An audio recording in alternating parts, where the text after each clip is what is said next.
No, here we go.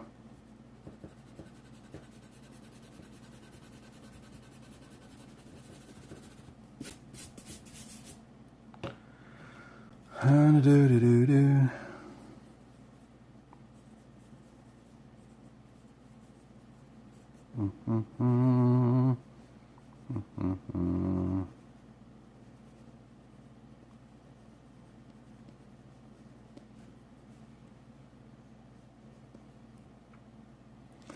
Yeah, basically just like it ended the stream for me, which it could happen again at any time. So be aware.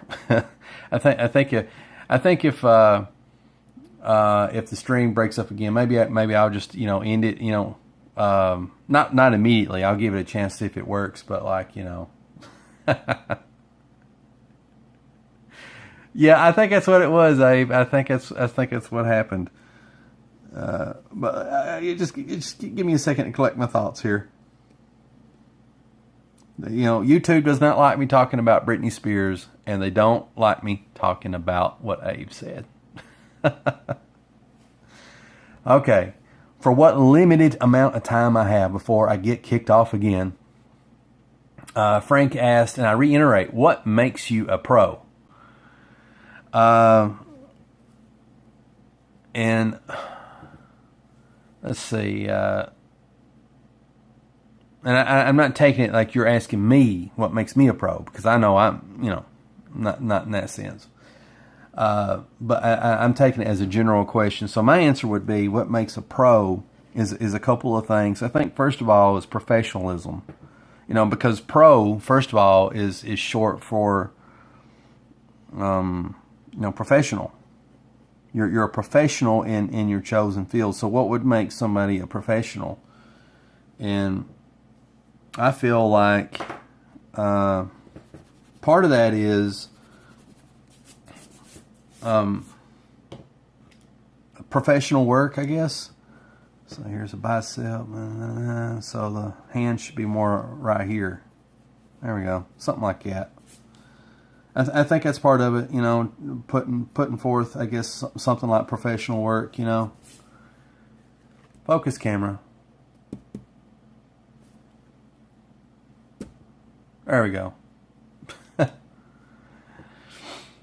I think that's one of the first things is putting out your best work possible, and it needs to be to a professional standard. And some of you may ask, what is the professional standard? Well, I'm glad you asked. I guess you can narrow down art to two categories. The first category is commercial art, and then the second category is personal art. With personal art, basically, there's no wrong answer on that. There's no wrong anatomy, no wrong anything. It's just it's about you. It's about how you view the world and how you interpret it, through your art, and how you express yourself and stuff like that, But the other type of art is commercial art. And in commercial art, you're making art for other people. And in general, you want to, since you're trying to make money, the idea is to reach as many people as you can, unless you can find somebody that's willing to spend a lot of money, So either or.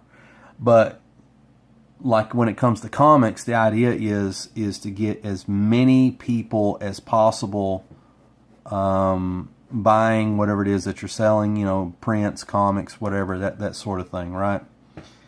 And so your artwork would have to be a professional quality, what the masses would consider professional.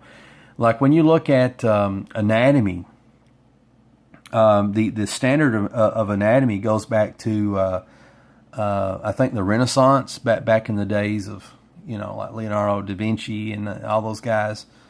Basically, the standard for male and female beauty comes from those times, and even the measurement of, I think it's like 8 heads tall.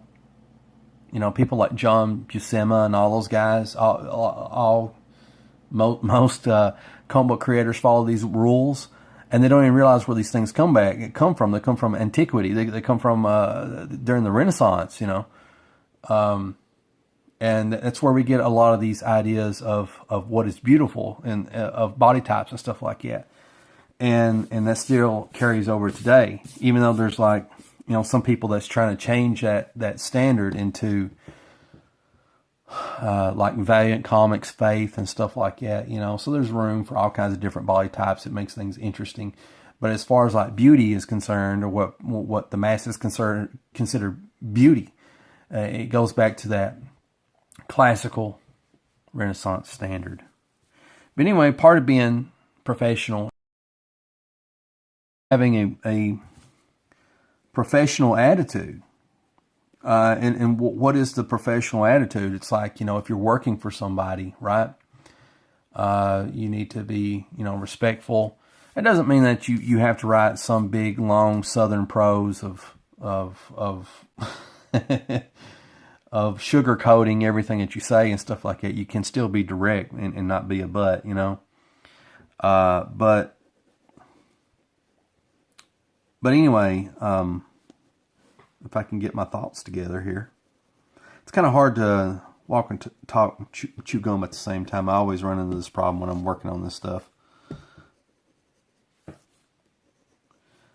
I think what I'll do here, since I'm not sure about this leg, I'll obscure it.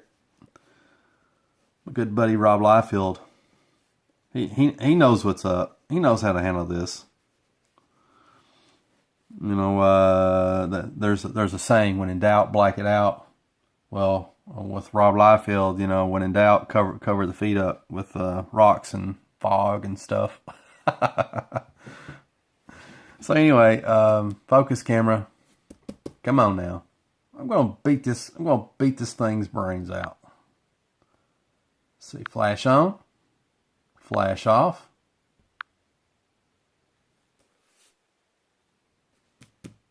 Yeah, I can get it working. Don't you worry. There we go. Awesome. Awesome. I love it.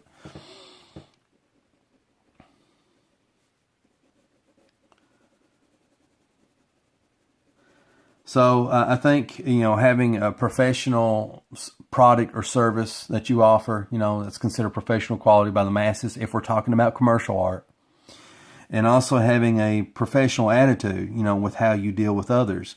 So like your co-workers, editors and other people that are working with you on your comics and stuff like that, having a good attitude, And I'm not talking about necessarily kissing people's butt or whatever, but what I am talking about is just, being nice, being respectful, even when you disagree, even when you think, maybe it should be done this way and that way, A lot of artists and writers and other creative types, we kind of wear our feelings on our sleeve. We can't separate what we do from ourselves, because somehow like what we do is an extension of ourselves. It's almost like our children, and this arm's way too freaking long,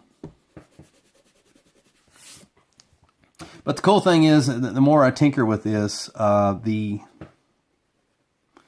more it's really coming together, looking better and better.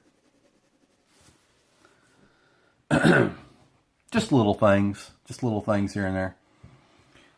But I also think being professional also extends itself not just to your coworkers and communicating effectively, and also, trying to be like, if you're given a deadline or if you're given a certain parameters to work in or whatever, then do that. Do what's expected of you. That's also the other thing about being a professional. The idea is you have a job or task that you're given, right? And so the idea of being a professional is, in that job or task that you're given, you're expected to pull your own weight. If somebody else has to come in and help pull that for you, then that's considered not professional.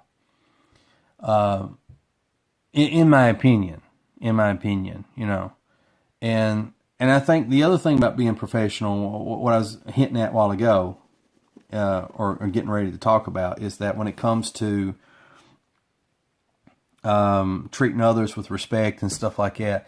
That also extends to fans, and that's a recent phenomenon. I really don't understand. I kind of do, but I don't want to get into that. It's a whole big can of worms. But anyway, a lot of people today has forgotten that are comic book creators, whether they're editors, writers, letters, colorists, whatever, inkers. A lot of people that make comics, they've forgotten today that the fans, pay their bills. They're used to Walt Disney, and they're used to Bugs Bunny and Mickey Mouse bailing them out, and they don't even see the comic book fan as the customer. Instead, they're viewing the comic book shop as the customer, which is really weird. It's so intellectually dishonest, because the comic book stores, they sell to fans. They're not collecting that stuff. They want to sell that stuff. They want to move product. It's just a weird way of looking at things. But today's modern comic book creators, they do not understand, or they willfully ignore the idea of customer service, the idea of communicating effectively with fans and stuff like that, and being respectful, and I always remember, to agree to disagree. That is like the biggest problem with society right now, is everyone has forgotten to agree to disagree. It's a beautiful, beautiful thing that used to make America function so well. We could have people that could be polar opposites of one another, and they could still get along. And that's changed, unfortunately, because we used to understand the value of, like when our politics, when our religion and all these other things divide us, that we remember that, hey, we're still human beings at the end of the day, and we don't need to let these things divide us, because we live with one another. And people don't want to live with one another anymore. People actually want to do the quite opposite. And that's part of the problem, And there's a lot of hate mongers out there that are pushing people to extremes, And I'm not going to say, who or what or all this is, you can make your own minds up of what that is. But the thing is, if I was a comic book character at this moment in time, I would be Professor Xavier, trying to remind people that humans and mutants can coexist together. It doesn't have to be that way. But a lot of people these days are like Magneto. They have this homo superior attitude about everything. So anyway, comic book creators, that's kind of like their mindset, that there's this big disconnect. And also, we also have to keep in mind that in the 90s, when the internet really started taking off, and the millennium, like pretty much most everybody had internet by the millennium. And then you had these comic book creators that are antisocial, that's lived in their basements and not really formed really good communication skills and all this other stuff, and all of a sudden they have access to the internet. Oh my gosh, it's no surprise why they act the way they do. I think that's part of the problem too. So anyway, I think this is a mask. I think I drew a mask here.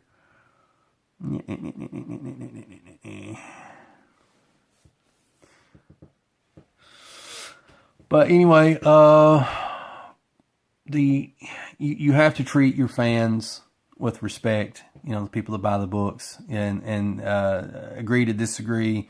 Yeah, and you have to remember, if the bigger you are as an artist or writer or whatever, on your Facebook, on your Twitters and stuff like that, you have to keep in mind that people read that stuff, and people that buy your books read your stuff.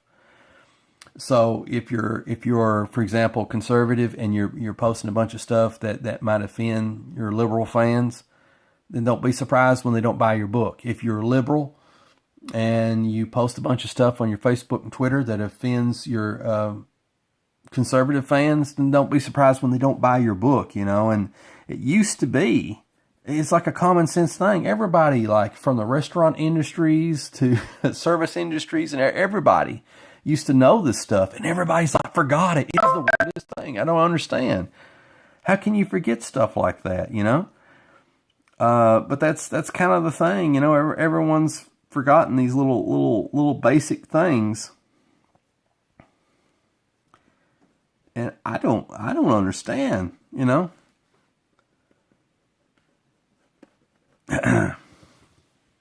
It's just really weird to me. So anyway, the point is, be what I believe what a professional is. Be professional in terms of like putting out good product that people want to buy. Be professional in terms of how you work with your coworkers, you know, your other comic book creators and editors and stuff like that. In terms of how you talk to them, and also in terms of I need to squish a little bit more. I need some more squishing. But also in terms of how you talk to them, and like meeting deadlines and doing what's expected of you. You know, nobody needs to carry your weight. You need to, you know, if you're paid to dig ditches, then you need to have the ditches dug, basically. You know, that's being professional. Now, being unprofessional is like, you know, somebody else has to come dig those ditches for you, you know. So anyway, what is this thing? I don't even know what I drove here. Is that part of the hose? Yeah, I don't know. Let's look at this little monster here. There it is. And now, I think Frank or somebody else asked, is part of being professional being published when it comes to being like a comic artist and stuff like that? And that's a good question. I think that one's more of a yes or no answer, in my opinion. If you can do everything else, have good quality work, have good attitude, communicate with your coworkers in a good way, and also do what's asked of you, and also treat your fans and potential fans and audience with respect, and conduct yourself like a gentleman online. I mean, nobody's perfect, you know what I mean? Nobody's perfect. But if you're trying to sell crap to people, you kind of have to strive for it, you know what I mean? But let me just kind of get these teeth down here a little bit. But anyway, I think if you do all those things, whether you're published or not published, I think it really don't matter that much as far as like being a comic professional. Well, maybe a little bit. I don't know. That's kind of iffy. I think that one's a little iffy. It's either and or, you know. I think it's one of those, you know, types of answers. If that makes sense. It doesn't make sense. Even I know it doesn't make sense. So somebody's gonna be like, "What do you mean? Even you know? What is that supposed to mean?" I don't know. I don't know what it means. I'm just kind of spitballing here. Let's see. Let me read the chat before I get kicked off the internet again. Frank writes, "Who you calling a mutant? I'm canceled." Canceled. Let's see. My first canceling. It had to happen sometime. Jimmy Burt's Cacao.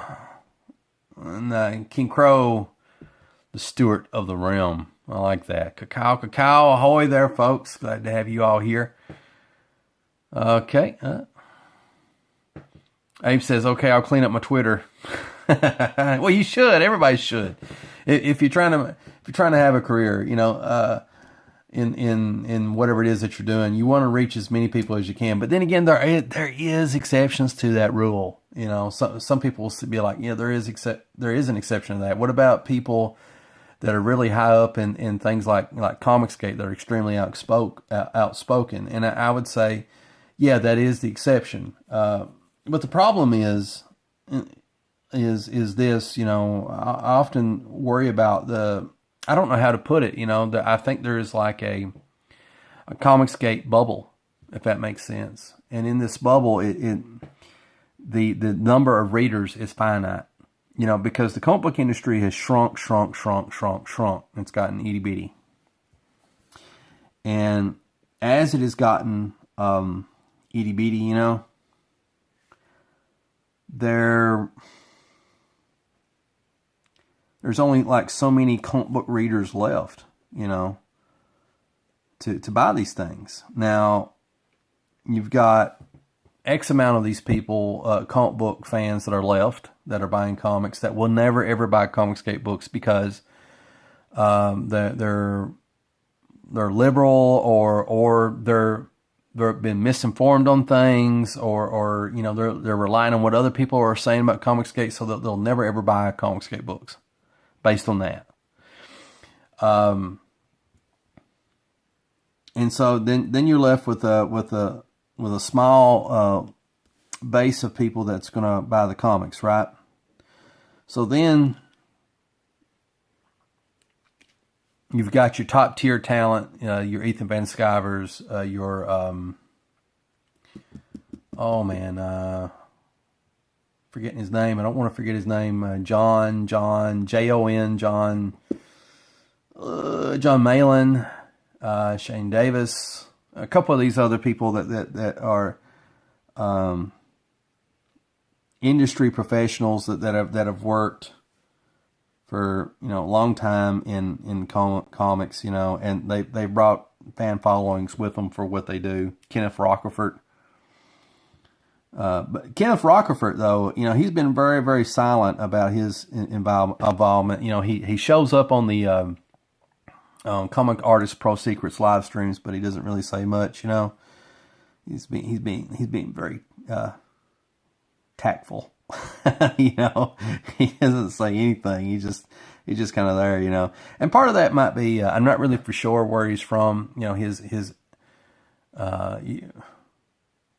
I get the impression that he comes from somewhere that doesn't, English is not his first language, so that may also contribute to it. But my point is, if there is a point, Jeremy says, John Malin, thank you, sir. Oh yeah, I left out Dan Fraga. That's another one. The shrinking pool of people. So you got a small group of people that are buying Comicsgate creator books, right? And I feel like there's a bubble with that. And the problem with Comicsgate. Oh yeah, I'm bringing it on now. Bring it on. But the problem with it is that no one is really trying to expand that bubble. No one's trying to make it bigger. Everyone's just trying to work with the same group of fans. Now, there is a couple exceptions, a little bit, whenever Ethan Van Sciver does a Star Wars video, he's bringing in more fans to his channel, which in turn may translate into dollars in a lot of different ways, but in particular to comics, right? And I think there have been people that have crossed over and bought some of the first comics because of Ethan Van Sciver's, stuff that he put out, starting out with his Star Wars videos. And there's other people that are doing things like it that are bringing people from the outside. But I'm not seeing enough of that going on to bring in new readers. Let's see. Let me answer a few questions here, or comments. I'm kind of getting behind. Let's start with Frank says, yes, it was me. I know you and Abe have stories in the 100s book, volume 2, and you're working on other projects, so I consider you pros. Oh, that's cool. I like that. Let's see. Jeremy writes, Kenneth Rockerford is from Puerto Rico. Frank writes, the whole not buying CG books reminds me of the MacArthur era. You need to have a list of who is or who isn't CG so you don't support them. I don't care as long as I like the story. Yeah, things are ridiculous, the way people act, Everyone is really bought into tribalism in a big way. If you don't belong to that tribe, then it's going to be murder. Jeremy writes, Anna's doing a book. Cool. Okay, I'm caught up now. King Crow writes, but how do you make that bubble bigger? Well, there's people like, and he stole my idea. Even though he doesn't know it yet, he stole my idea. That guy that's got that, he's got that intro. It's got that peppermint candy logo. I feel like his name starts with a C. It's just right on the tip of my tongue. I'll think of who he is. But anyway, he's had like 3 books out now. One that nobody knows of.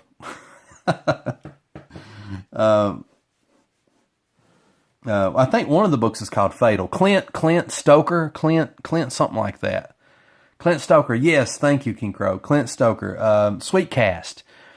On his YouTube channel, Sweetcast, he took my idea. He did it before me. He doesn't know it. I'm actually secretly competing against him because me and him started kind of like on the same level, and his channel just blew up and he surpassed me, and yeah. I'm a very competitive person. But anyway, he's actually taking his first book, something other down, cast down, something down. He's taking that book and he's having it published by Alterna Comics. And that's something I wanted to do. You know, I want to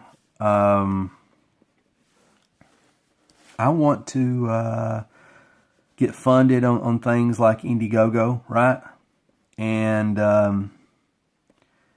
get those books out to backers and stuff like that. And then, get like the second issue or the second volume of Wildcat or Monster Patrol out there.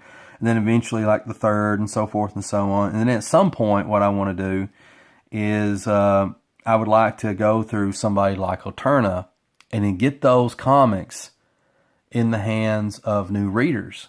So I would take the old books that have already been released, right?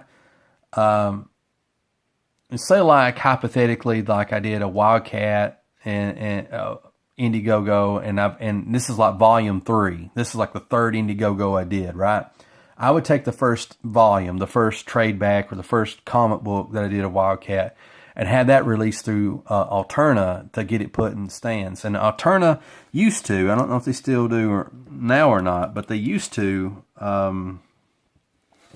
distribute in like Barnes and Nobles, a lot of places like that, and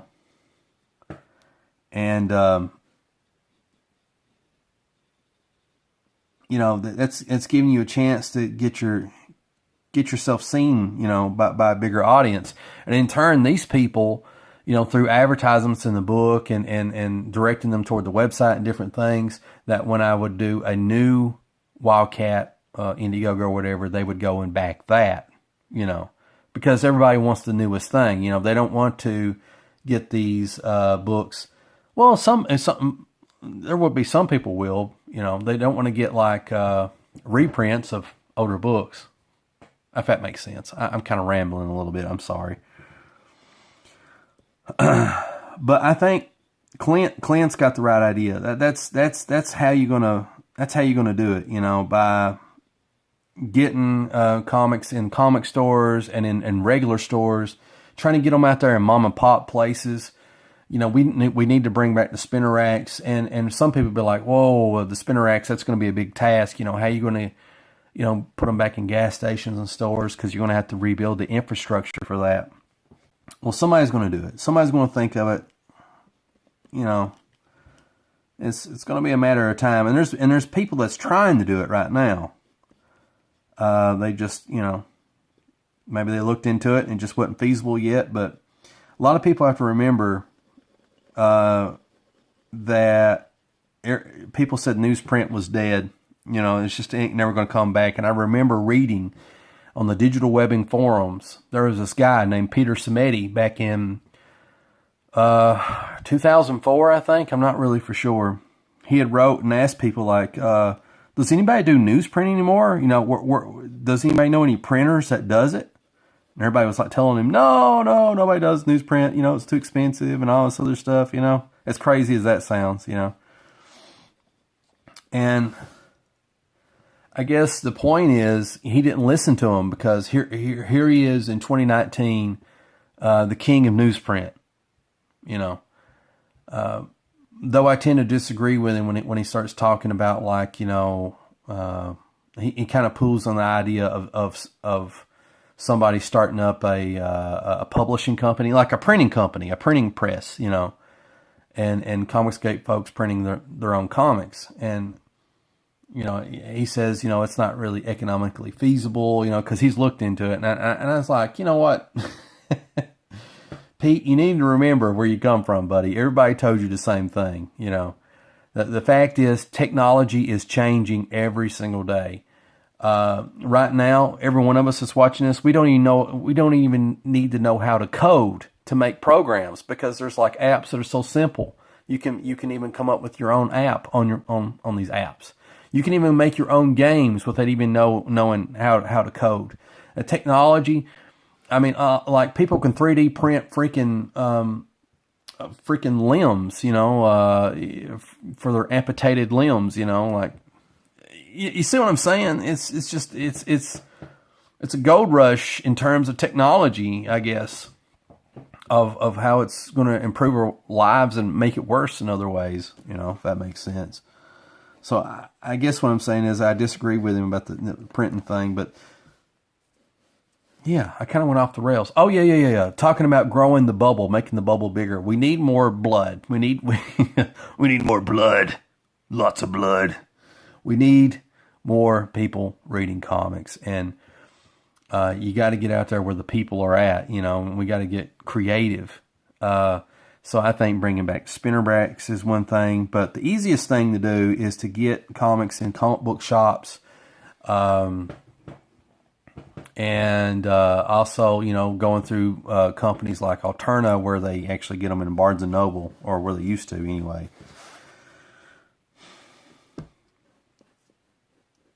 Because, you know, the the thing is, a lot of these bubbles that we're talking about is based off of human beings. And not to be morbid, human beings die. You know, that's the sad thing about it. You know, we have mortality. And so you have to constantly replenish humans, you know, to buy products, you know. And that's something that the cigarette industry knows all too well. You know, that's the reason they were marketing to kids for many years, you know, because you got to have new smokers to buy cigarettes, because the old ones, you know, died for various reasons, you know. Just saying. And comics is no different, you know. And getting back to being professional, you know, I think people, whether they're Comicsgate or anti-Comicsgate or neither and or whatever, you know, you got to be professional, and you got to strive for the biggest audience that you can, you know, because the comic book industry is like, it's getting smaller, it's not getting bigger. You know, some people may say, if you look at Comicsgate books and how well they're selling, that kind of flies in the face of that. But you can't look at the sales figures. What you got to look at is, like, for example, on Indiegogo, it shows you how many backers. So what you want to look for is an increased number of backers. Okay, so that's something to think about. But this was all in reference of being professional and stuff like that. I kind of went off the rails.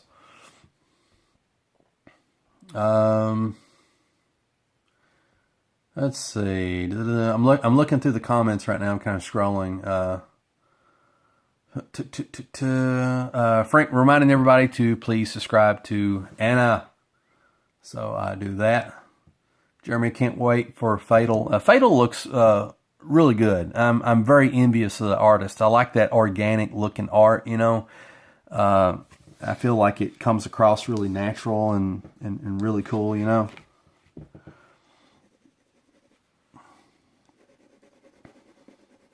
I'm here shading this because honestly, I'm hitting a few roadblocks as I'm drawing, and I really need to look up some reference for a few things. I need to look at reference for you know, like come on, English is my second language. Kentuckian is what I speak first, so I struggle.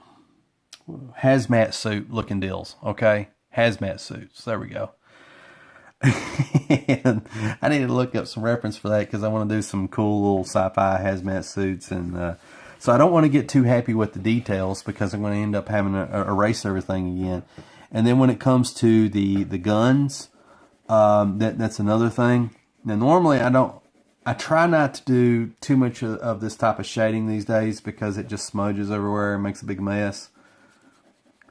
So I'm kind of stalling for time a little bit, and I'm also just kind of, I also do like to do it even though I don't, because it helps me see what I'm working on. Alright, let's zoom out. Okay. Sorry, I'm shaking the camera. It's just kind of...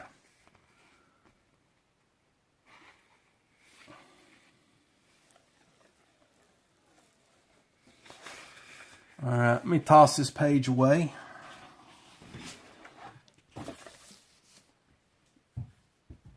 Start on this one.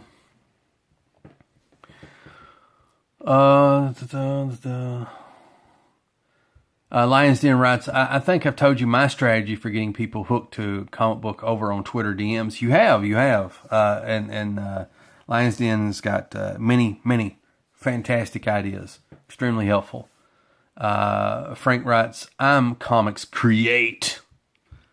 Takes it to a next level. You're like, if there's amps that only go to 10, yours goes to 11 because your comics create. Lions Den writes, also I got a strategy about getting comics into regular store. Awesome. Okay, so what are we looking at here? We're looking at Wildcat Anthology page 7. There we go. I had a Biden moment. I'm sorry. I know where I'm at now. I'm at home. I'm drawing. I'm talking to millions of my fans and friends. So this is Wildcat page 7, and basically Wildcat is running, and he's doing like this, leap in midair, and there's this bear, and then he lands on the bear's chest. Here is basically, Wildcat beating on the bear's chest. And what I wanted to do is I was going to look up some Mike Mignola and kind of see how he does it, because I keep going back and forth on Mignola as far as like studying him and stuff and trying to incorporate more of the how he does his blacks and like his shadows and stuff, And I think that would be really cool to do something like that right there, but I'm not really for sure. And here we've got the polar bear smacking the piss out of Wildcat, just knocking him back, And, you can't... What the fish sticks?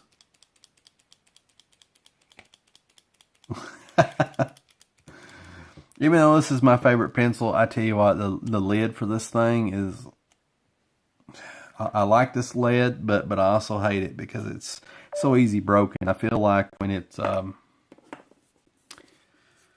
freaking gets cold or whatever, it gets very brittle. So let me do that.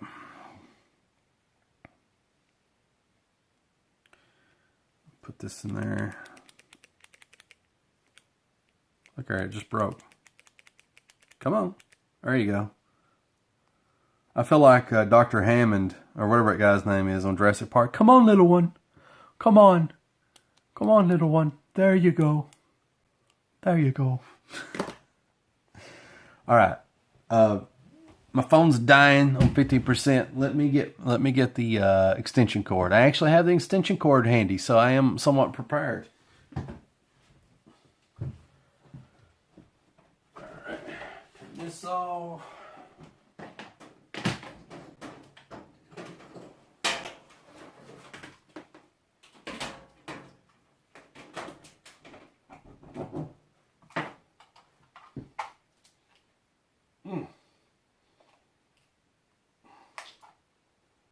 Heck, sparks ain't supposed to come out, are they?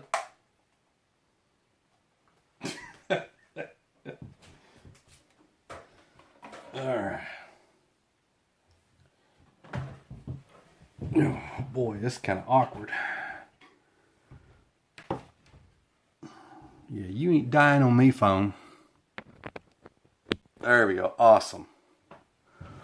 All right. Let's make sure it's charging here.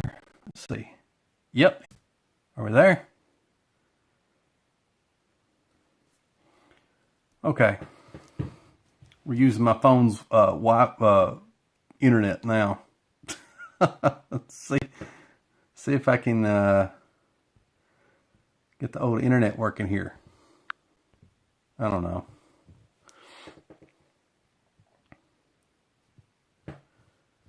Okay. Can you guys still hear me? You still see me? Am I still here? I'm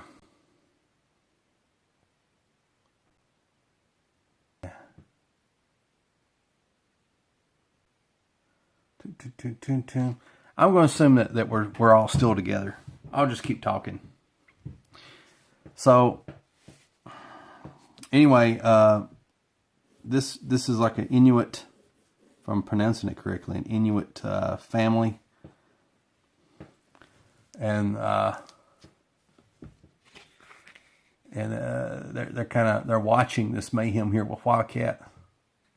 There we go. It's focused now. Sorry. Frank writes, I'm outside your window. Well, come on in. Come in, friend. I have some old biscuits and gravy on the stove that I made yesterday. I ate all the homemade chicken that I made. I didn't actually pluck a chicken, but I took some chicken from the store and then kind of made homemade chicken from that. Robert Johnston is here. He says, hey, CB, so you were on and wanted to say hi. Hello, good sir. Glad to have you here. All right, so I got this Inuit family doing their thing. And this right here is coming out kind of awkward. I know it don't look like much. I promise I'll do better. But he's supposed to be throwing a spear, and I can't get... I've got the motion sort of down, but I feel like you need to be able to see the spear better, so maybe I need to draw him like further back. I don't know. Yeah, it's probably what I need to do. I probably need to make him smaller and draw it further back, Here, Wildcat catches the Spear of Destiny, and it's supposed to have like a wicked grin. This is a face I probably need to tinker with a little bit. And in here, he's shoving the spear into the mouth of the polar bear. Okay, so I guess I'm going to, kind of sketch on this a little bit. So, to go back to the main thing, we talked about what makes a comics pro, in my opinion. We talked about the Comicsgate bubble and how I feel like, it needs to be, not just the Comicsgate bubble, but comics in general, it needs to be blown up bigger. You need new readers, because the reader base is going shrinking. It's not getting bigger; it's getting smaller. So we got to get new readers, and also to add to that, one thing wouldn't hurt to look at is manga, however you pronounce it. They're doing a really good job with getting new readers, and they're doing very successful with, everything that they're doing, and I need to zoom in so you all can actually see what it is I am doing. Okay, there we go. Try and draw Wildcat's face right now. Now, originally I was talking about, believing in yourself, the importance of that, and trying to remember, your accomplishments and a lot of things like that. And then even if you don't have accomplishments, you always have today to start working on whatever you want to work on, and don't wait for whatever it is that you're waiting on,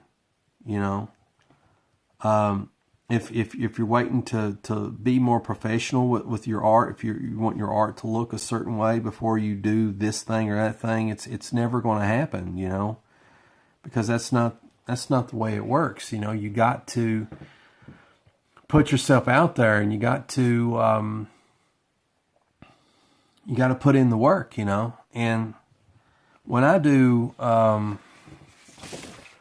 stuff like this, and which is I'm working on a character that I don't own, I can't make any money off of, and when I get done with it, it's going to be a free comic book that I'm just going to give out to people. But the reasons that I do it is maybe twofold, maybe threefold, actually. One is I am, building a brand. That brand is me. I'm building my name, my reputation, and whatever else up. The people's like, hey, there's this CB guy who draws, kind of neat, and they, start to follow what I do, and maybe we become friends or fans or however you want to phrase it, start to build an audience. And second reason I'm doing all this free stuff is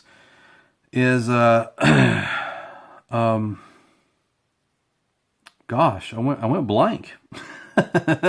Oh yeah. Is if you want to be a comic book artist or a comic book writer or a comic book inker or letterer or an editor, if you want to be an actor, if you want to be a bodybuilder, if you want to be anything, you got to do the thing that you love. If that makes sense. And if what you love is making comics, then you got to make comics. And you can't sit and wait for someone to come around and say, hey, you're awesome, Bob. I want to give you a job, You got to make comics whether you get paid or not. Because I think most people have this employee mindset. This employee mindset of wanting stability and wanting all this other stuff. When we need to change that, we need to change it into a more of an entrepreneur spirit of one of like, you're willing to work for free because or even, at some point it's going to pay off, and it's going to pay off big. But to get there, you got to be willing to put in the work, and it's going to seem very, very fruitless for a long time. Or at least that's what I'm telling myself, because, I've not made it to the promised land yet, but I hope to get there. And, let me show you and share with you something before my internet goes out again. I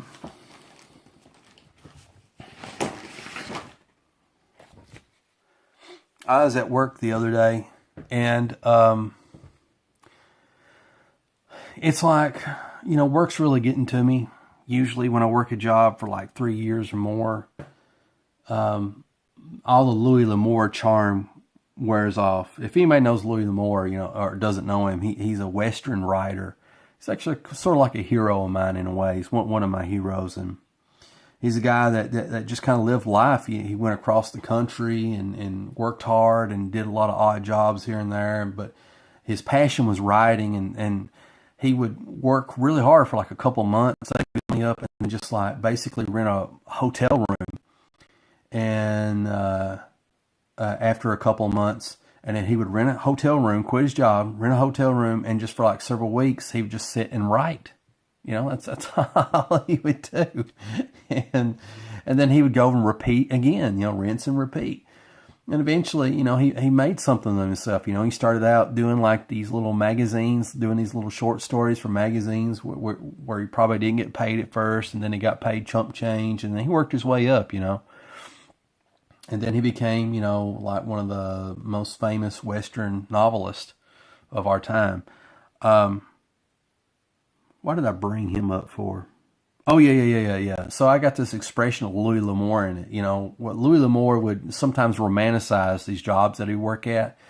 But let me tell you something. If you're sitting cutting lumber all day long, excuse my language, that shit will get old quick, But Louis L'Amour, he would romanticize things, thinking about the people that came before him and the pioneers and all these different, things, So anyway, I tend to Louis L'Amour things myself, look at the people that came before me. If I'm staying somewhere, I think about the people that built that building, that room, and who they were and what they were like. And I think about, all kinds of wacky doodle things, take pride in my work or whatever. So anyway, at work, I usually have this 3-year limit to where I just kind of break down. I'm like, what am I doing?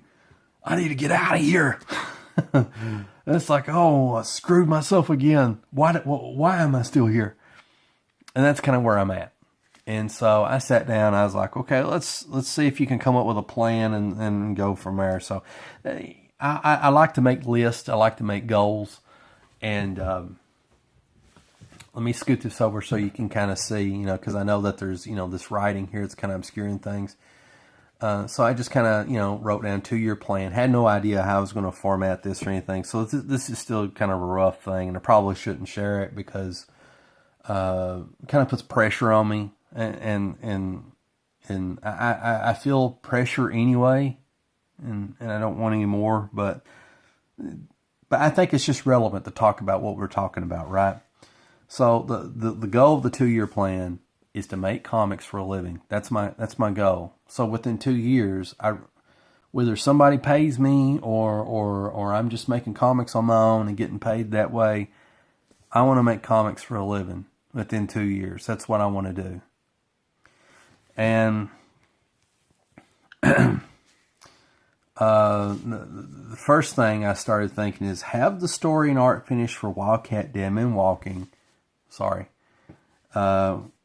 Within 6 months by August 2021. So that's like, that's like 6 months away, or, 6, 7, 8 months. I don't know, roughly. And it needs to be at least 48 pages. Now, originally I was wanting to do like 120 pages because I want to give people their money's worth. But then I started thinking like, 6 months for somebody that doesn't have a big body of work and a lot of experience, it's going to be a real struggle for me to put out something that's top-notch quality. And that's what I'm shooting for. I want to be proud of what I'm doing, really, really proud of it. I want it to be over the top, awesome looking, the 90s comics that I grew up and love still to this day. Jim Lee quality, Del Keon quality. And I can do it. I really, really can do it. But I'm gonna have to work my butt off to make this happen, to be better than I've ever been better before, and doing stuff like this is helping me get there, because when I do stuff like this, these things that I'm doing, I'm also learning as I'm going, and that translates into Wildcat, and so here's another page of the hard case story that you haven't seen. I mean, look at the inks on this. I'm getting better. The toot my own horn. This looks professional for some reason. At least I think so. And this is brushwork except for the stubble. So yeah, it's getting there. So anyway, so that's that goal. Goal number 2 within the 2-year plan is make $10,000 from a crowdfunded comic by October 2021 to January 2022. So that's when I expect to maybe launch at Indiegogo. That's kind of like the goal. Now, don't hold me to it, because this was like a private plan, and the only reason I'm bringing it up is because it's in relation to what I'm talking about believing in yourself and about, mindsets and all this other stuff. And then goal number 3, and the most important, quit my job. And because I'm tired of working for the man. I'm just tired of working for the man because, let me tell you something. I don't know how to put it, but I've worked many jobs throughout the years. I worked grocery stores and restaurants and, department stores, or whatever you want to call them. I've been a electrician for a short while. Don't ask me to wire your house; it'd be a mistake. I've been been a couple of things. I can't remember all of them. I've had a lot of different jobs. Been a DJ, been a newspaper guy, a photographer, and different things, But the thing is, Some jobs I love and I would still love to this day, and others are just like, oh, just, monotonous. You have to really Louis L'Amour it, romanticize it to get through it, And, I'm just tired of working for other people, and then you work really hard, and instead of giving you raises, and instead of, helping you where it helps, by either making your life easier or improving your quality of life some way. Instead, they just get, the most you can expect is a pat in the back and like, hey, you did a really good job. I don't, when you get older, you start to realize that's a bunch of bullcrap. I mean, it's really nice. I mean, people should say that, but at the end of the day, if people really appreciate you as employers, they pay you. They pay you for what you do, and they give you raises if you're a good worker. And I understand that there are exceptions to that. If you're like a really, really small starting out and stuff like that, you can only do what you can do. But now if you're like, somebody that owns a franchise, like a, I don't know, a Wendy's or a Burger King or something like that, you see what I'm saying? So anyway, to bring this home, I want you guys to look at this. So what the hell am I doing with my pencil? Sorry. So, roughly, this is what I make a month. This is what I get paid a month after they take out insurance and they take out insurance and taxes and stuff like that. And I don't want to get too much who I work for or anything like that. It ain't nothing scrupulous or nothing like that. But it's basically like a $4 an hour job. So even though on paper it's minimum wage, but my take home pay is this. This is what I make. This is what I take home. It's $740 a month. That's it's like $370 every 2 weeks. So if you times that by 12 a year, if I did my math right, I make $8,000 a year. That is the lowest amount of money I've ever made in my life. And some of you be like, why are you working somewhere that pays you that low? Well, I get holidays off, which is something I've never had before.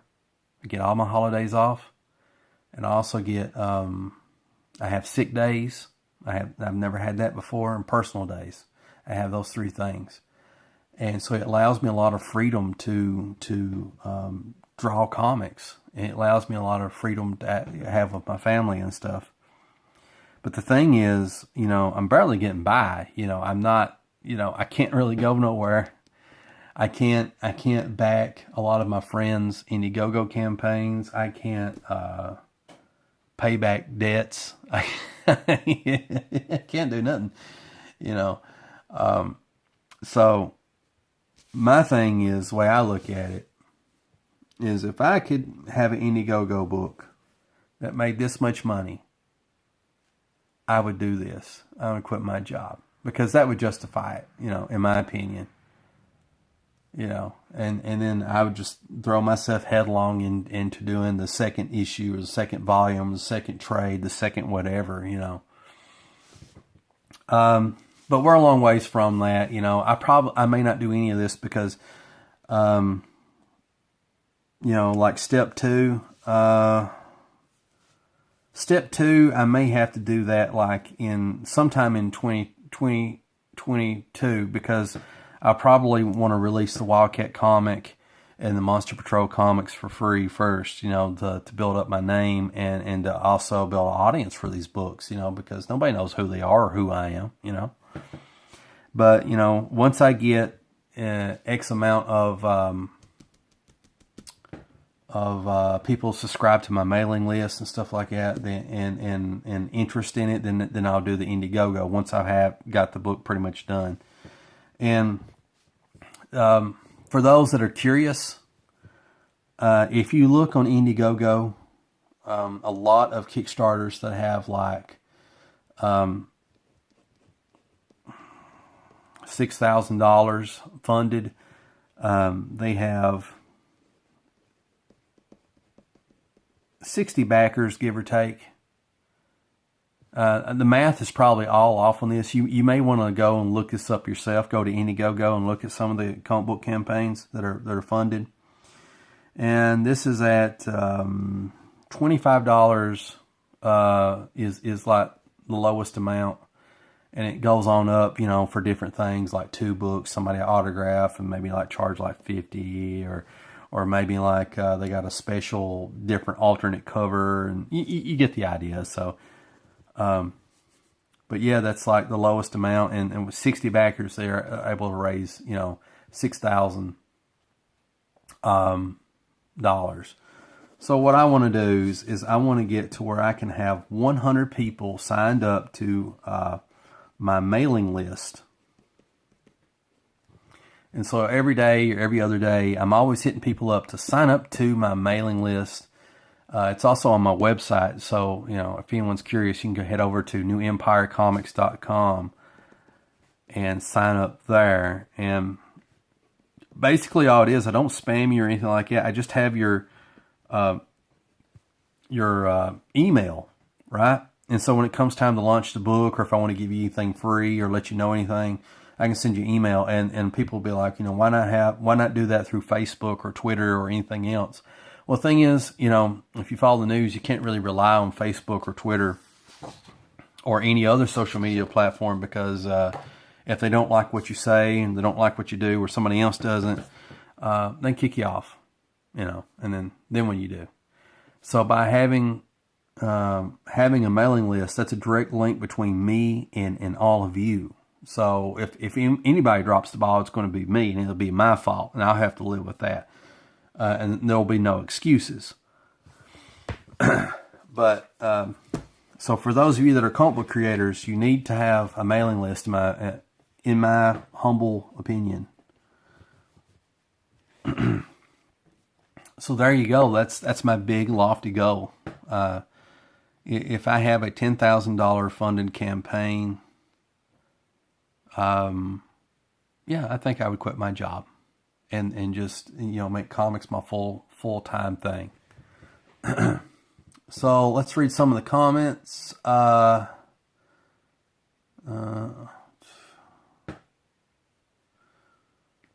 man, I'm way behind here. If I miss anybody's comment book, I'm sorry. Not comment book, any of your comments. Robert writes, I agree with you, CB, about putting in the work. Frank says, make comics, not excuses. Abe says, I did, but I can't find someone. Someone clean up my art pile. Now it's in my home. It's a mystery. What is in your home? And King Crow writes, yeah, man, nice things. I appreciate it. That looks great, CB. Thank you. Me too, CB. Awesome. King Crow writes, I'm going to start my own business this year. Yes, that's what everybody needs to do. But then again, if everybody did that, there would be no worker bees, so starting your own business is not for everybody. But you're on the right track. You need to be in the business of making money, not not being at the whims of people that won't appreciate your work or efforts, Let's see. Abe writes, after staying home, I want to do something from home, be it drawing, sculpting, 3D printing stuff soon. Yes. I'm trying to be more productive here at home. And I need to set up my workspace where it's more comfortable, where I can do more stuff, and because I think that's important, to being very conductive, productive, all this other stuff. And I'm really not digging this face. I'm going to have to use some reference here.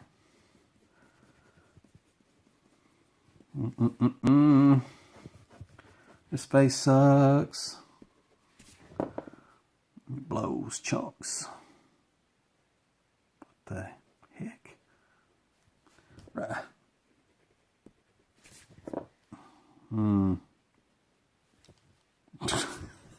It goes from bad to worse. Lions Den writes, more time for the comic and the family, but no money to save or really use, but subtract the utilities and rent to see what it really is. Well, my wife works too, but like a lot of her money goes to the bills my money is pretty much play money. So like if we want restaurant food, or like to pay for gas, or little things like that, and that really, it honestly doesn't go really far. And I run out of money pretty much by the end of the month, and I need to do a better job at saving, So that's partly my fault. Robert writes, plus I've been unsubbed from a few accounts on Facebook and YouTube, so it's pretty tricky to keep in the know sometimes. I think he's meaning in reference to keeping a mailing list. I think all you guys, if you're comic book creators, keep a mailing list. Get people signed up to your mailing list, because social media is very, very unreliable. Our good buddy Marsh makes comics. He has trouble with Facebook and Instagram, and you've seen his posts. He doesn't do nothing wrong. He doesn't post anything offensive, and he gets kicked off. He gets kicked off all the time. And he builds up like a really good following on both these platforms. And for what, And so, to avoid such tragedy, have a direct link to people, so that way if you go to a different platform or anything like that, they can find you. Yeah. So that's kind of like my mindset, I'm just tired of working for the man, maybe the narcissist in me is like, when is my time? When will people recognize me for my brilliance and shower me with money? But there's no shortcuts, unfortunately, or maybe fortunately, builds humility, I guess. Man, I don't want to mess with this too much. I need reference for polar bears. I need to get that side profile right. Right now he's looking like a wolf. I don't know. Let me scoot up here. Let me just work on his face.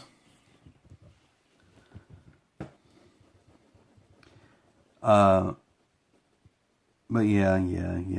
I've just been doing a lot of deep thinking about things, and I think I mentioned earlier that I've had a couple of friends, or I don't acquaintances, friends, however you want to put it, fellow comic creators that have done Indiegogos or Kickstarters, and they failed on them. They didn't work out, and I think about that, because I mentioned it earlier in the video, because I know how I felt about it. I wasn't like so much devastated, but like other than a sense of like, when does my career start? I didn't expect to make, 100,000, 50,000, 20,000, 10,000, but at least like $1,000 or $2,000, so I could, start working on the second book and so forth and so on, and so a couple of my comic book creator buddies, some of them's had like failed campaigns, and there's been others. There's been a couple others that had successful campaigns that's done really well, and I'm very happy for them, And it's like, it's got me thinking, about believing in yourself and reminding yourself of why you're doing this, and I really believe that if you love what you do, you're going to do it whether you're paid or not. And once you have that attitude that you're going to do what you love, whether you're paid or not, you're going to be successful, because the odds are in your favor. Because eventually, you're going to acquire skill. You're going to get good at what you do. And then somebody else is going to come along, and they're going to see what you do, and they're going to be like, "Oh, you're pretty good at it. I want to pay you," Or you find some way to market yourself and where you can make money doing what you do, either or, and or above. I don't know.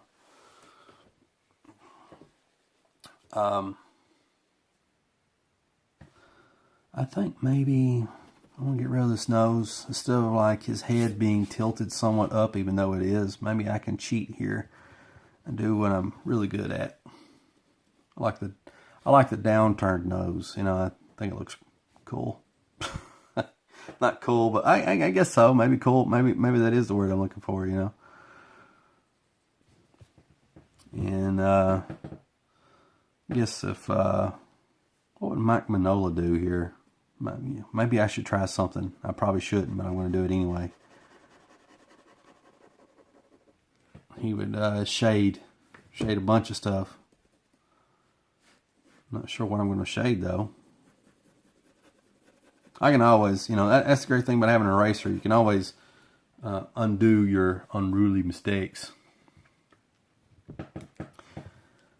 But yeah. I think the thing I was trying to say that initially, you know, the whole point of the video was like, I just want to remind, you know, everybody to believe in yourself. You know, no matter what you're wanting to do in life and everything like that, the only one that can really stop you, unless you're living in a dictatorship, is the only person that can stop you from doing what you want to do is you. And I know a lot of us have legit excuses. You know, maybe we have sick people that we sometimes have to help out, or maybe, you know, we don't have much finances to work with, or maybe we live in the wrong neighborhood, or I don't know. There's a lot of legit reasons, you know.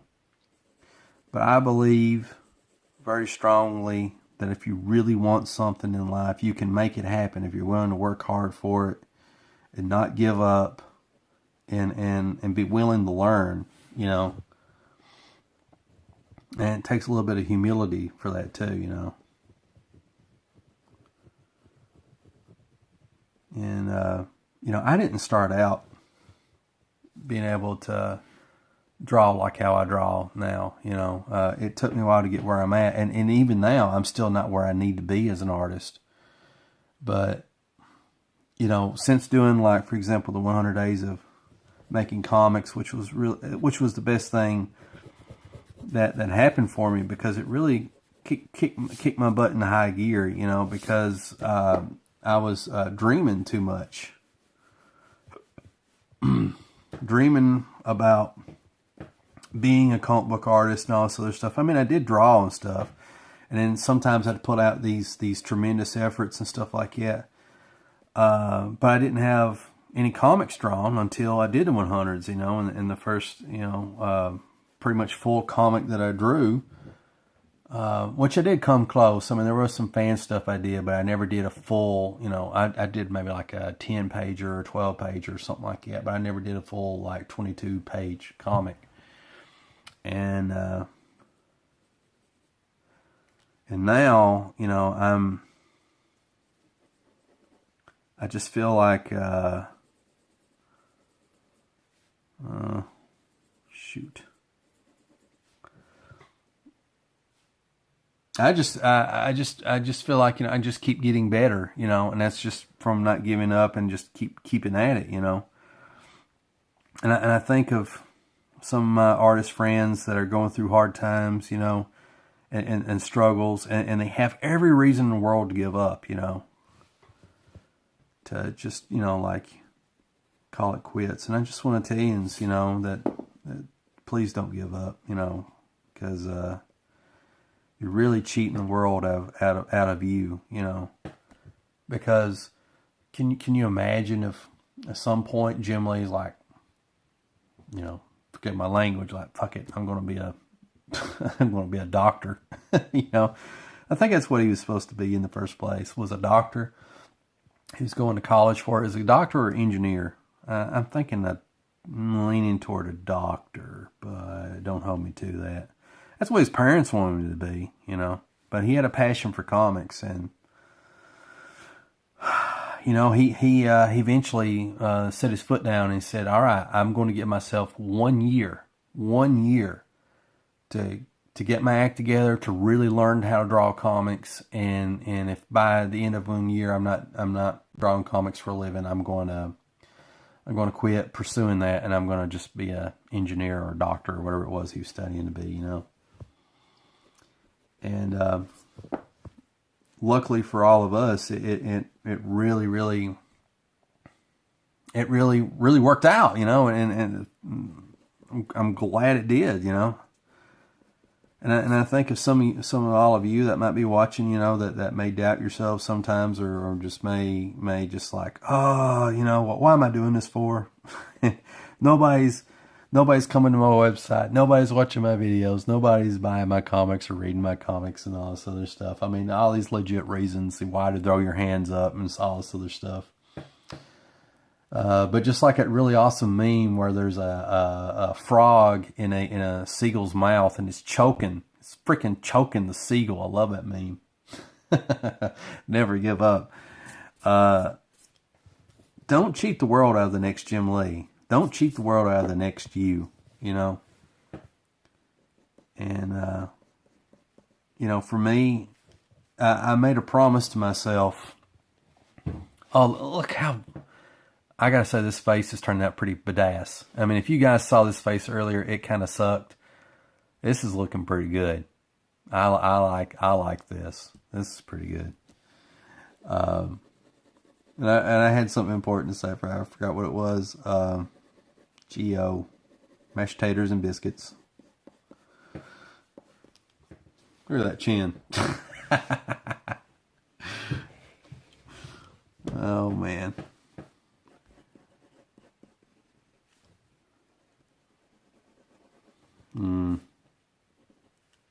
I got so tickled at how this is turning out that I honestly forgot what I was talking about.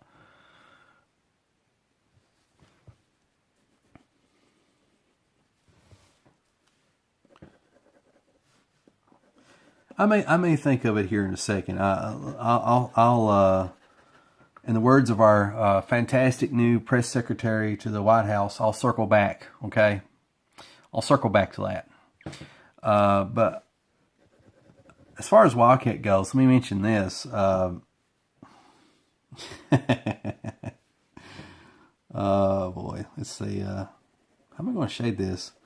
I've been thinking a lot about the first story arc, Wildcat Dead Men Walking, the 48 pager, the freaking 120 pager, whatever it's going to be, you know. And the thing that I started thinking is, I've had problems with the story and the pacing of it and stuff, and I think I've kind of figured it out. I probably shouldn't give the secrets away because, you know, I don't want you to be like looking at the book, analyzing too much of how I put it together and why I made the choices I did, you know, because I want you to enjoy reading it, you know, whenever I get through with it. But studying the Max, and I looked at the first issue of the Max, and it was very helpful because the first 12 to 13 pages of the Max has the Max in it, right? And the next 3 or 4 pages features Julie. I think it's Julie. And so in my story, I've got Wildcat, who's going to be in this small town, you know, small Appalachian town, and then there's also the Fox and all these other characters, and it's like, is the book about Wildcat or the Fox? Well, if you read the Max is about Max, Julie, and all these other characters, and they do it in a really cool way. And so I was thinking about using the Max as a template, not like copy for verbatim or whatever, but like the pacing, you know, a lot of the pacing. And so I was thinking a lot about that, you know. And I think it's going to help me a lot. You know, it's going to really open up a lot of that writer's block, a lot of that mental blocks that's been preventing me from really, you know, pushing it, you know, going somewhere cool and getting the story out and done. You know, I think this line, I don't know. I think that line was actually part of this little artificial border I made. I hadn't drawn my borders in yet. I sometimes like to do those last. Oh, I just saw that Abe's getting ready to leave. I'm glad that you was here tonight, Abe.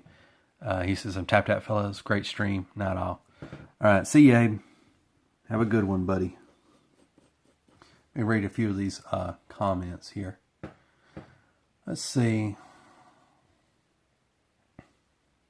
Lions Den writes 25% use, 25% for fun, 50 to save. So 4,400 to save, 2,200 use, and for fun, since your income is 8,800. Robert writes, definitely making a 2-year plan on paper is a great thing. I always use a schedule, in my opinion. In my opinion, maybe not up for the minute or hour, but definitely for the day. Never give up, never surrender. Doc, yup, a doc. Despain's Comics writes, it seems like the people who are having the most success in crowdfunding are the folks who are popular on social media. It's crazy. No one knows about Shinobi Sasquatch yet, Cal Jamison and Rob Willis. Yes, that's a really good point, because those guys are fantastic. I mean, I don't know about the writer, and I'm not throwing shade at the writer because I've not read Shinobi Sasquatch or anything else. But like just purely by Rob Willis's art, it's like he is the bee's knees. He is, in my opinion, one of the best comic book artists in the industry right now. He's really, really good, and he keeps getting better. That's the crazy thing about it. Every time he posts something on Twitter, I look at what I'm doing. And for example, I'll look at this panel, and I'll look at something that Rob Willis did. I'm like, you know, I'll be like, oh, you know, I'm very competitive. But that's a good thing. You know, if you make me make that noise where I kind of grunt in displeasure, you've done good. You know, you're making the competitive juices flow in me. I love Rob Willis's work. He's fantastic, and it's just, you know, social media really does drive a lot of the comic book sales for a lot of people right now that are not currently working in the comic book industry. Let me phrase it that way, and it's a terrible thing. You know, there's a lot of people, for example, in comics that tells you that you need to have a YouTube channel and that you need to do this and do that. And it's like, the thing is, not everybody that's a comic book artist, right? Not everybody that's a comic book artist is social, or social creatures. A lot of people get into making comics in the first place because they're antisocial. You know, they don't know how to communicate. That's how they get so good at drawing the pictures, you know? And it's like, you know, not everybody has it in them to be a internet celebrity to sell their comics. Not everyone has that Stan Lee gene, you know. And so it's very unfortunate, you know, to make that the thing to grow your audience.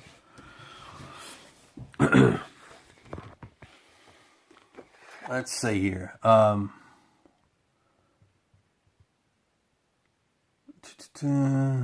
Nice facial features there, CB. Really gives you an idea of his personality. Thank you.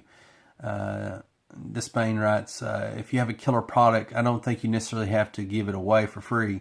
Doug Ernest, the Soul Finder, is another example. That's true. But my thing is like, my problem is I'm one of these antisocial is not the right word, but I am terrible with people. Now right now, I don't know what you think, but I feel like that I'm doing really good with you all.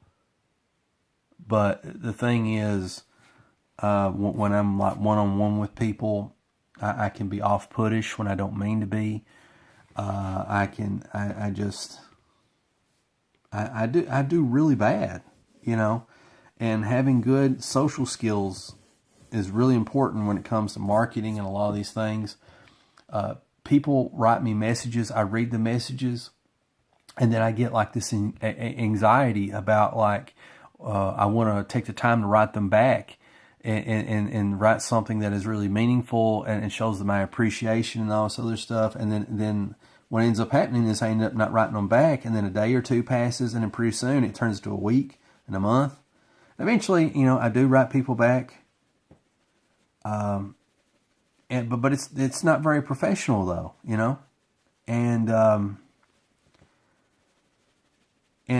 see that also translates into like doing shows. Now I do have a good excuse I'll get to that in a minute. I do have these technological issues. You see how the internet goes in and out here, or whatever's happening, right? So if I was to promote Wildcat through, going on different people's YouTube channels and stuff like that, and doing interviews and stuff, that's the way to do it. But if I have an unreliable thing going on here, it's not going to help me. It'll hurt me, And then the other thing is, just, I feel like I come across really awkward sometimes and all this other stuff. And you really do, like, when you're unknown, you have to make yourself known. And the people that did, like Shinobi Sasquatch and stuff like that, they went out and they marketed themselves and stuff like that. Now Rob Willis didn't really do many interviews. I think the other guy may had, he did a few appearances on Comics Artist Pro Secrets, maybe one or two, if that. And for whatever reason, I don't understand why Ethan Van Sciver didn't really push Shinobi Sasquatch. It's weird. But I'm pretty certain that guy went on other shows, though, for sure. And promoted himself, and that's the way you do it, And for me, I feel like I'm really lacking in the social skills department. I can do really awesome in short spurts or something like that, and come across extremely sociable, and even some days I feel like I'm getting a really good charismatic thing going on, but that's few and far in between, And usually, when I talk to people, like through interviews with the very few that I've done, or being on other people's show, when it's over with, I always second guess myself, thinking that maybe I shouldn't have said this or made that joke or said this thing, But when I'm on my own show, where I have full control and stuff like that, I don't really feel that. It's just a weird thing. I don't know why it's like that. But I guess what I'm saying is that's part of my problem. Answering Despain Comics' comment. So I feel like the way for me, unless it changes, I just need to give stuff away for free, because I'm not giving it away for free. I'm just showing people what I can do and who I am, and I really do believe that if they like it, they're going to buy it, because people, even though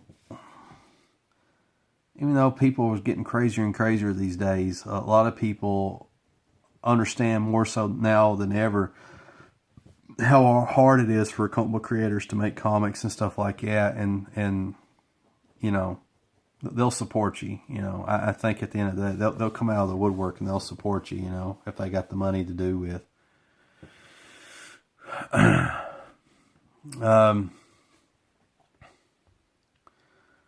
Let's see. Good night. That cracks me up. This Spain accidentally wrote, "You were actually Christ." Oh man. Probably shouldn't joke about that, but I was just trying to make light of it. But he says, "You're actually charismatic." Yeah, I have my days, but I tell you what, like, it's weird. It's really, really weird. I have a friend by the name of Will Avenger, and he is like really, really good with people. I don't want to make it seem like he's like suave with communicating with other humans, but like, it's like, just everybody likes him, right? But for me, when I'm out in the real world, most people like me. Some people see me as, I don't know how to put it, I guess some people see me as a force of nature, because I get like a shark. I become like a shark. Like if I'm in the dojo and I'm doing like Hapkido and stuff, and everybody else, it's time for everybody to take a break for like 2 minutes or something like that. I'm still walking around pacing.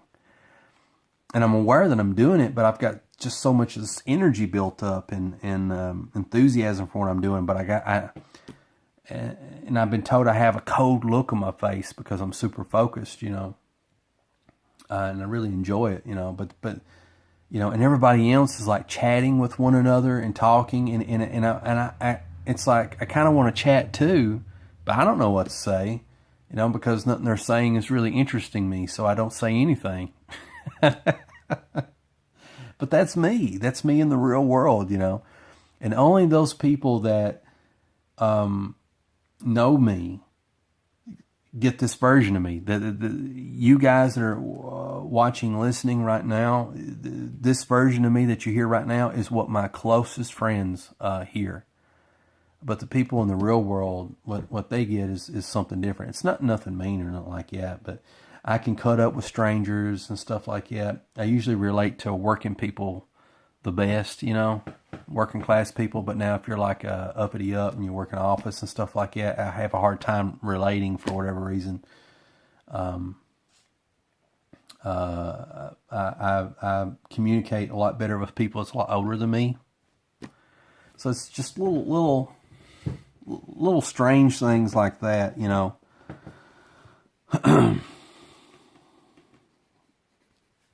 And gosh, I forgot the point I was making. I don't know if there was a point.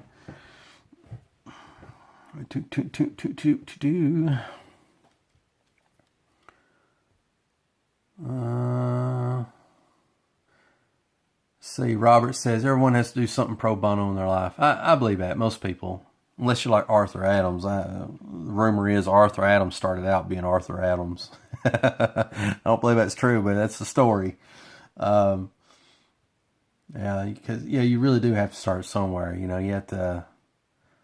You know, if you build it, it will come. You know, it's like the whole thing with, you know, tearing up your freaking cornfield when it doesn't seem to make sense, because that's how you make your money. But then things started to change, you know, people started showing up, you know, and a bunch of dead baseball players and stuff, you know. Field of Dreams with Kevin Costner.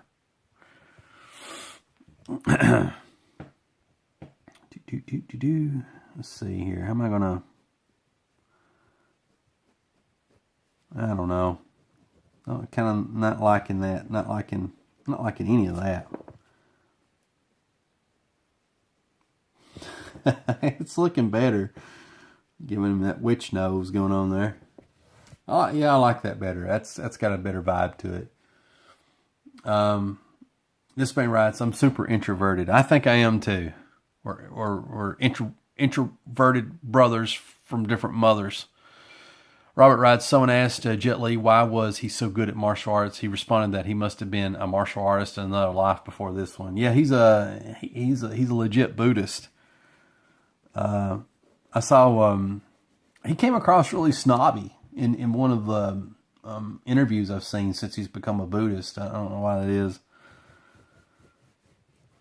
And he actually did the quote about pouring the water in the teacup, you know, in order to, you know, like there's this old Buddhist saying about like there's this Buddhist and this guy, just this random guy named Bob, and Bob was asking the Buddhist for advice on something. The Buddhist was trying to tell him, you know.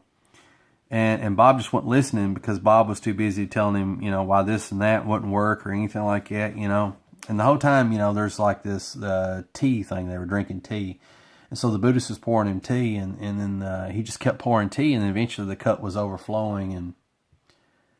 And Bob's like, oh, stop. All that tea won't fit in the cup, you know. He's like, you know, just like your mind full of opinions, you know, so too will whatever, like the tea won't fit in the cup, so too will your, you know, all the opinions in your mind won't fill, you know, whatever. I don't know. I botched that horribly, but I just remember seeing an interview where he basically recanted that, and everybody that's practiced martial arts and their mothers heard that one, you know, and everybody's heard the water thing from Bruce Lee, you know, water can flow and water can crash. Water can go around rocks, you know, and this and that, and be water, my friend.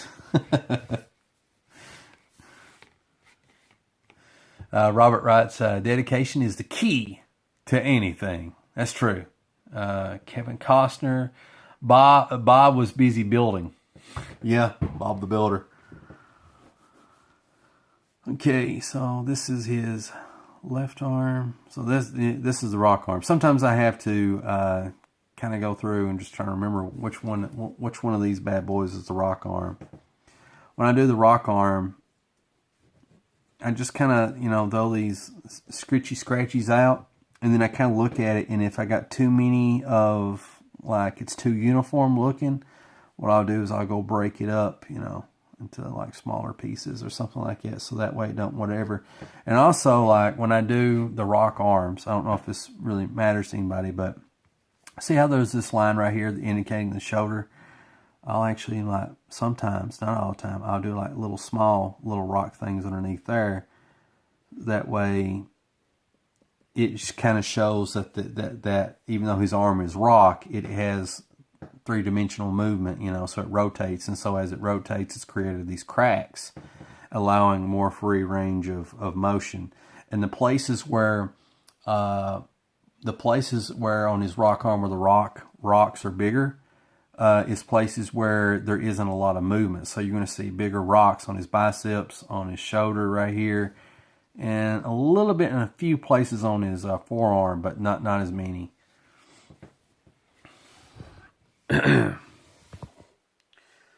Okay. Oh gosh.